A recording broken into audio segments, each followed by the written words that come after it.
ಸ್ನೇಹಿತರೆ, ನಾವು ಇಂದು ಶ್ರೀಶೈಲ ಪಾದಯಾತ್ರೆಯ ಭಾಗವಾಗಿರುವಂಥ ಇಲ್ಲಿ ಕಂಟಿನ್ಯೂವಸ್ ಆವೃತ್ತಿಯನ್ನು ತೋರಿಸ್ತಾ ಇದ್ದೇವೆ. ಇದು ನಾವಿಲ್ಲಿಗೆ ಭೀಮನಕೊಳ್ಳದ ಎಂಬ ಪ್ರದೇಶಕ್ಕೆ ಬಂದಿದ್ದೇವೆ. ಇದು ಮಹಾಭಾರತದಲ್ಲಿ ಉಲ್ಲೇಖವಾಗಿರುವಂಥ ಭೀಮನಕೊಳ್ಳ. ಅಂದರೆ ಭೀಮನಿಗೆ ನೀರು ಬೇಕಾಗಿರುತ್ತೆ. ಆವಾಗ ಗದೆಯಿಂದ ಈ ಒಂದು ಪ್ರದೇಶ ಗುಡ್ಡವನ್ನು ಗದೆಯಿಂದ ಪ್ರಹಾರ ಮಾಡಿದಾಗ ಉತ್ಪತ್ತಿಯಾಗಿರುವಂಥ ಈ ಕೊಳ್ಳ, ಇದಕ್ಕೆ ಭೀಮನ ಕೊಳ್ಳ ಎಂದು ಹೆಸರು ಬಂದಿದೆ. ಇದೇ ನೋಡಿ ಸ್ನೇಹಿತರೆ, ಭೀಮನ ಕೊಳ್ಳ.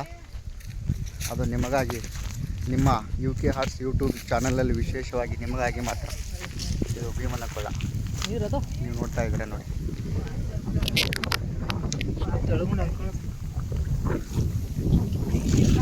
ಇದೇ ಥರ ಒಂದು ವಿಶೇಷವಾದಂಥ ವಿಡಿಯೋಗಳಿಗಾಗಿ ನಿಮ್ಮ UK ಹಾರ್ಟ್ಸನ್ನು ಸಬ್ಸ್ಕ್ರೈಬ್ ಮಾಡಿ, ಫಾಲೋ ಮಾಡಿ.